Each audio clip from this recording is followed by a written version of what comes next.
connection with the historical facts and the evidence that we have, because there's a lot of Bible prophecy, and ones who go out there saying that they're going to tell people what Bible prophecy means, and they are not including all the relative information. Many have not included Ethiopia at all.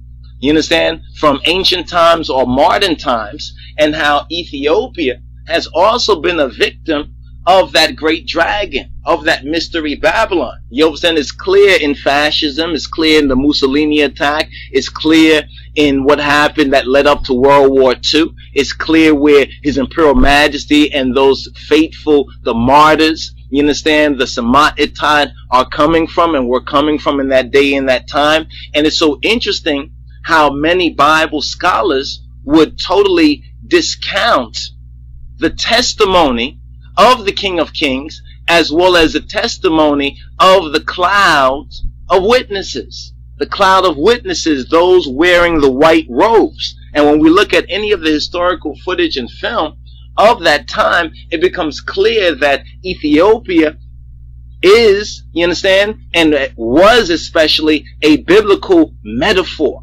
So here we have Ethiopia. Here we have this Antichrist coming from Rome, fascism, you understand, which is really the ideal government of Satan, is fascism, coming from Rome, the Lateran Treaty, the wound, the deadly wound of the beast being healed, this beast which was, you understand, the Roman Empire, the revitalization of the Roman Empire. The main objective of Mussolini was to revitalize, in other words, to give life to the image of the beast, to give life to the Roman Empire. And during the same time, the deadly wound through the Lateran Treaty, you understand, where now the Pope once again becomes a sovereign.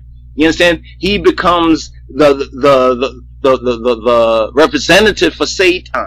You understand? According to the Bible and according to the prophecy. So this occurred, what, around 1928 or 29? You understand? And then we have in 1930 the crowning of the King of Kings, coming from a totally different spiritual and physical lineage and heritage, coming from the biblical heritage, but being denied on in the world for no other reason except for bias and racism and discrimination. You understand? This is the only reason, the only logical reason why so many of the Bible-based and biblical scholars, with all the good work they have done, you understand, straining their eye as they have at the gnats, you understand, to try to figure out what is to happen in the latter days and the end times, and when Christ is going to come, and who are Christ's people, and what is the history of those who are martyred for the cause. And they always, almost always, discount Ethiopia. They do not include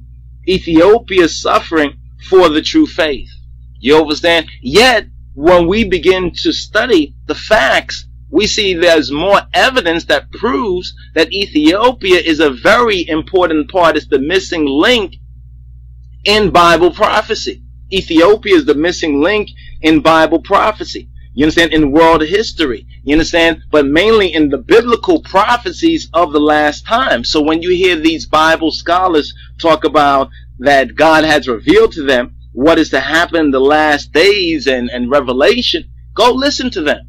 But if they do not include Ethiopia at all, you understand, in their so-called Bible prophecy, I bear witness to you, it is not the true God that has delivered it to them. You understand? It's either what they've studied and researched, it's either what they've dreamt up in their own mind, it's either what somebody else gave them, you understand, to parrot and to puppet, but it's not the full truth. It's not the full gospel. It's not according to epignosis. It's not according to full knowledge. And the word says, the logic, the logo says to us, we shall know the truth, and the truth shall set us free.